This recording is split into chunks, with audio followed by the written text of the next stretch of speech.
Hello and welcome to the Next Gen Racing YouTube channel for another episode of our Cheltenham Festival 2024 Ante Post series. A big apologies for no video in the last few weeks, been very busy out here in Hong Kong, but this week we have three hopefully exciting selections going forward. We're only a fortnight away from that famous Raw at the Supreme, and actually one of the selections comes from the Supreme. So if you haven't already, do check out our previous videos. You have a couple of selections in there who have shortened drastically, which hopefully we can chuck our fingers crossed for come 2 weeks time, those famous 4 days in the Cotswolds. But if you are new, please do like, subscribe. We're going to have some more content before the Cheltenham Festival. We're going to have a day-by-day preview in our top 3 bets video as well, which usually goes down pretty well. Last year, actually, all of my top 3 bets landed, including a Roko in the Martin Pipe. So we're hoping for more of the same this year. But without further ado, let's get into the first selection. The first selection comes in the Supreme. Of course, it is dominated by Ballyburn, who I think could win either the Supreme or the Ballymore. But I think instead of tiptoeing around the market until Ballyburn goes one way or the other, which I think could be a way of going about it, there is one at an each way price in the Supreme who I'd like to take at around 22 to 1 mark. Looking at the race, I think there'll be a couple of pacemakers from the Willie Mullins yard going forward. Tully Hill could go forward. Mystical Power, who of course takes a very keen hold, could also go forward. I think Ballyburn could probably sit prominently, chase leaders, pick it up around the home turn and kick clear in good style. But another one of those who I think could keep galloping and perhaps even challenge Ballyburn is Mr. Jiff, around 22 to 1, who was very impressive on his debut. He's only had the one run for the Willie Mullins yard, which is of course the negative there, but he had 9 flat runs and 2 runs over hurdles in France. He was then brought over to the Willie Mullins yard in March for €190,000. And I don't think he could have been any more impressive at Limerick on his Irish hurdling bow. I mean, he jumped very nicely from the front of the field, dictated the pace at an even tempo, slowed it down and then kicked clear.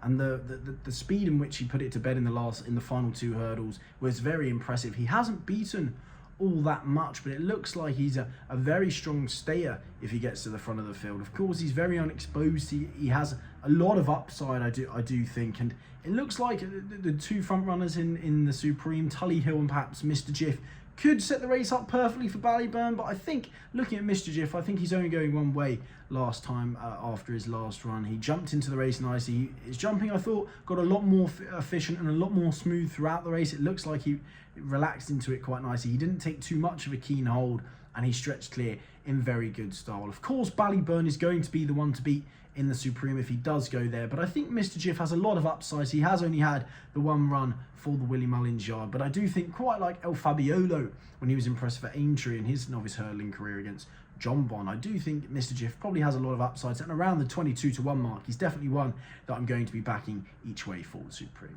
Moving on to the second selection for this week's episode, and it's actually going to come in the Arkle, where unfortunately I'm not going to be forgiving with Marine Nationale. I've swept into the side. It's not usually the way I'd like to play the race. Looking at the rest of the field, Ilete Tom, I think he may find Cheltenham a touch sharp. I mean, he just got there at Leopardstown over the 2 miles and a furlong here. This 1 mile, 7 furlongs and 199 yards could actually be a touch on the sharp side for him. And looking at Founder 50, he jumps out to his right. I'm not too sure he's good enough. And I think Hunter's Yarn is the very intriguing one here at 8 to 1. And I think the more the time goes on, I think he's going to get gambled from preview nights, and I think you could see him going off around the 5 to 1 mark. But he absolutely cantered all over them at Fairyhouse last time out, and bar the second last, which he absolutely fell through. I thought he jumped pretty well throughout. He was making ground on his closest rival at the front of the field there, and he put the race to bed.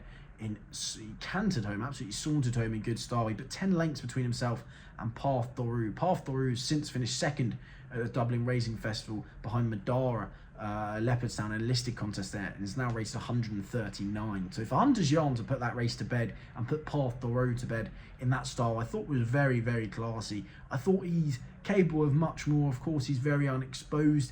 The race will probably unfold in front of him a little bit quicker than it did on his second chasing start, but he was a useful herder last year. Of course, he down the field, midfield, I think in the county behind Fauvois, but he's definitely got the capability to step up in trip in future. He's going to stay. I think if his jumping can handle it, I think he is definitely capable of being as good as Willie Mullins' other top top 2 mile chasers that she has in this field. And for that reason, I think 8-1, I'm going to back him, I think, win bet only rather than going each way. I think towards the festival, I can see him going off around the 5-6-1 mark if they definitely do choose to go there. And Hunter's Yarn, he looks like he has the class, it looks like he can jump, and I think he's got the gears to probably win a below par Arkle. And finally, the third selection for this episode of our 2024 Cheltenham Ante Post series is going to come in the mare's hurdle. And yes, I know Lossiemouth is going to be the one to beat. She's a worthy odds-on favourite, but there is that undying, nagging doubt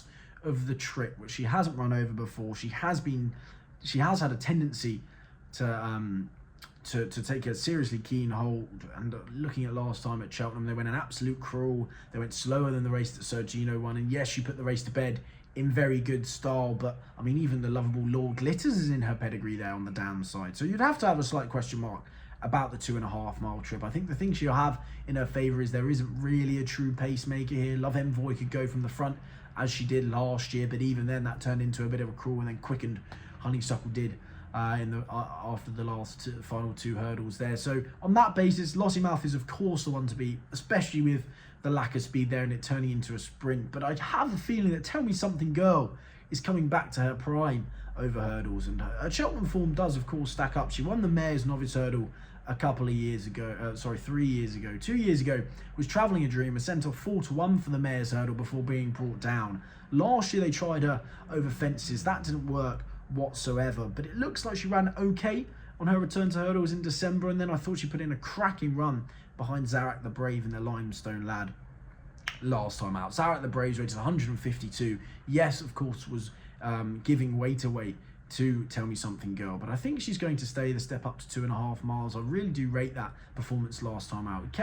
She kept Paul Townend and Zarak the Brave honest, I'd say, in the closing stages. He wasn't hard at work, but it kept him honest there. I think Zarak the Brave's a very worthy place chance in the champion hurdle, if I'm being honest. So I think Tell Me Something Girl will of course appreciate the step up to 2.5 miles. I think now they've got her back over hurdle. She was jumping nicely in the first portion of the race, and it looked like she was giving a few of her last obstacles a little bit of air there, but she definitely stays 2.5 miles. I hope she's coming back to her best, and she's around the 22-1 mark. And if Galamarso is definitely below par on her day like she has been on her last 2 occasions, it looks like a very muddling race to fill the places. And I think Tell Me Something Girl, if she is coming back to her prime, I think she's got a good place chance. And that's it for this episode, the penultimate episode of our 2024 Ante Post series for the Cheltenham Festival. Now, of course, it was very quick fire, 3 selections there are hopefully reasonable prices, and I do think Hunter's Yarn of the 3 is going to be the one who keeps improving. I can see him going off a much shorter price on the day. Actually, of course, it could go the other way and they could think he's not that good, actually, the unexposed chaser, but hopefully Hunter's Yarn can go pretty close, I think, in a couple of weeks' time. So there you have it, 3 selections there going forward. Again, going for the double green boys once again. Hopefully they can go well once again in the Supreme and the Arkle. But looking forward to hopefully what can be a stellar 4 days. If you do have selections, do leave them below. I'd like to hear your views on, especially the first day, what you think there. We got 3 selections from the first day. Who you think could go there? And of course, what's happening to Constitution Hill as well. So I'd like to hear your thoughts below on that. So without further ado, do like, subscribe, all that good stuff. We're also creeping towards the flat season where of course Sam will be back. So if you are enjoying, do all that good stuff, and we'll see you next time. Thanks for watching.